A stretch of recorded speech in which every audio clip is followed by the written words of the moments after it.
زندگی دیگران را نابود نکنیم. یک جوانی از رفیقش میپرسد: رفیق، کجا کار میکنی؟ این جوان میگوید: پیش فلان شخص کار میکنم. و باز میپرسد: معاش ماهانه چقدر است؟ این جوان میگوید: فقط 500 سومانی. رفیقش میگوید: وای، همش همین؟ فقط 500 سومانی؟ چی طور زنده ای تو؟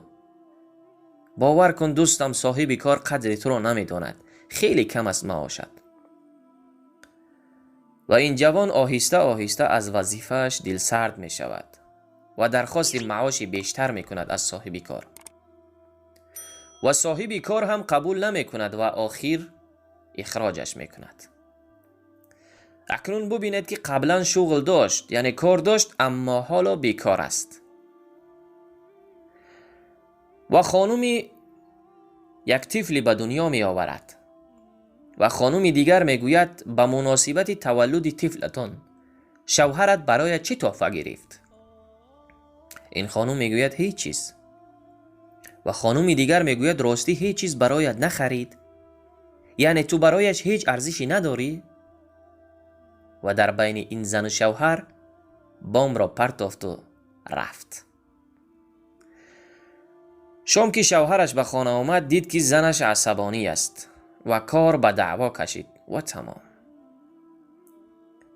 برادران و خواهران عزیز من، این است سخن گفتن به زبان شیطان. این را میگوید سخن گفتن با زبان شیطان. ببینید در طول روز خیلی سوال ها را ممکن است از همدیگر بپرسیم. چرا نخریدی؟ چرا نداری؟ چی طور این خیل زندگی میکنی؟ چی طور این خیل تحمل میکنی؟ چی طور اجازه میدهی؟ و غیره.